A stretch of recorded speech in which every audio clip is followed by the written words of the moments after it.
খুব ডাঙ বন্ধু বান্ধৱীসকল আহিছিলোঁ জোনাই আৰু যিহেতু আমাৰ বহুতে গম পায় ইউটিউবাৰ মনোজ ভাইৰ নতুন ঘৰখন জোনাইৰ পৰা অকণমান মানে বেলেগ এঠাইলৈ আনিলে তো তালৈ আলহী খাই যাওঁ বুলি আহিছিলোঁ আৰু মানে স্কুটিখন অকণমান তাত থৈ কিনে সিহঁতৰ ঘৰলৈ যাবলগীয়া হয় কাৰণ মানে স্কুটি আৰু গাড়ী একো নিবই নোৱাৰি এখন দলং আছে দলংখন দেখাই আছোঁ আপোনালোকক আৰু এইফালে ই ছিগনেচাৰ খাই আছে আৰু এইখন হৈছে দলংখন এনেকৈ যাব লাগিব এইখন নতুন বনাই আছে মানে দলংখন সেইকাৰণে মানে গাড়ী স্কুটি একো নিবই নোৱাৰি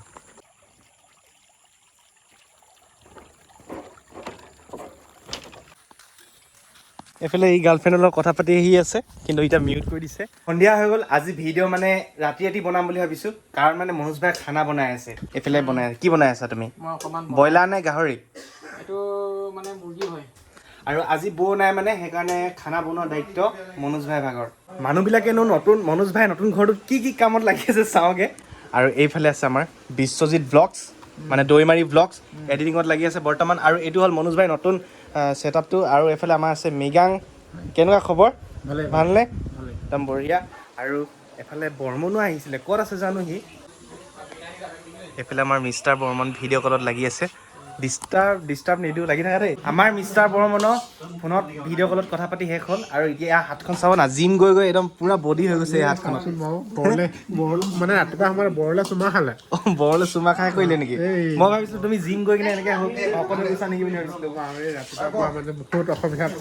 আজি মানে বেচেৰা বৰলে ফুটিলে একদম হাত চাত ফুলি অৱস্থা বেয়া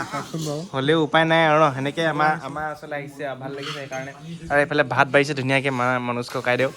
ভাত চাত খাই লগে আৰু সকলোৱে বিদুৰ ভাই চাই একদম ভাত খাবলৈ হৈ গ'ল আমি ব্ৰইলাৰ খাইছোঁ এইকেইটা গাহৰি খাইছে মনোজ ভাই মই একে পাৰ্টনাৰ হয় নাই ভাত পানী খালোঁ আৰু গোটেইখিনি ঘৰা ঘৰি হ'ল আৰু আমি বহি আছোঁ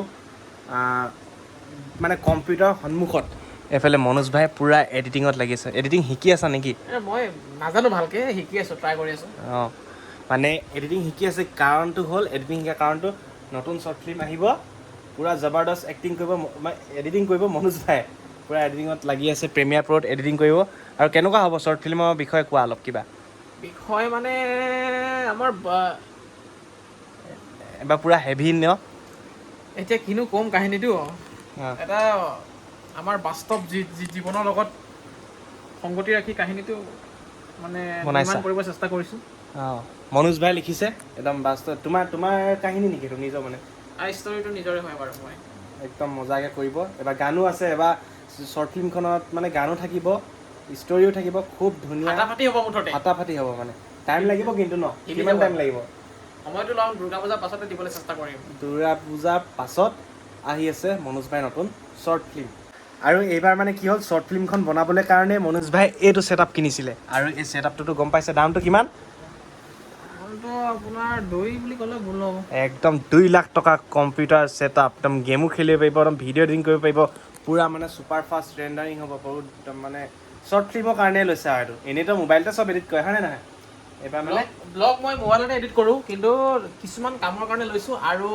কাম কিছুমান শিকিবলৈ মন যায় সেইকাৰণে চেষ্টা কৰিবলৈ শিকিবলৈ লৈছোঁ আচলতে আৰু এইখন হ'ল মই অঁকা ছবি দেই মনোজ ভাই ঘৰত লোমাই থৈছে মানে নতুন ঘৰটোত মানে আগতে বেলেগ জেগাত আছিলে সেইকাৰণে দেখাই দিছোঁ মই অঁকা ছবি ক'ত লোমাই থৈছে তলত গৌৰৱে গাৰ্লফ্ৰেণ্ডৰ লগত কথা পাতি আছে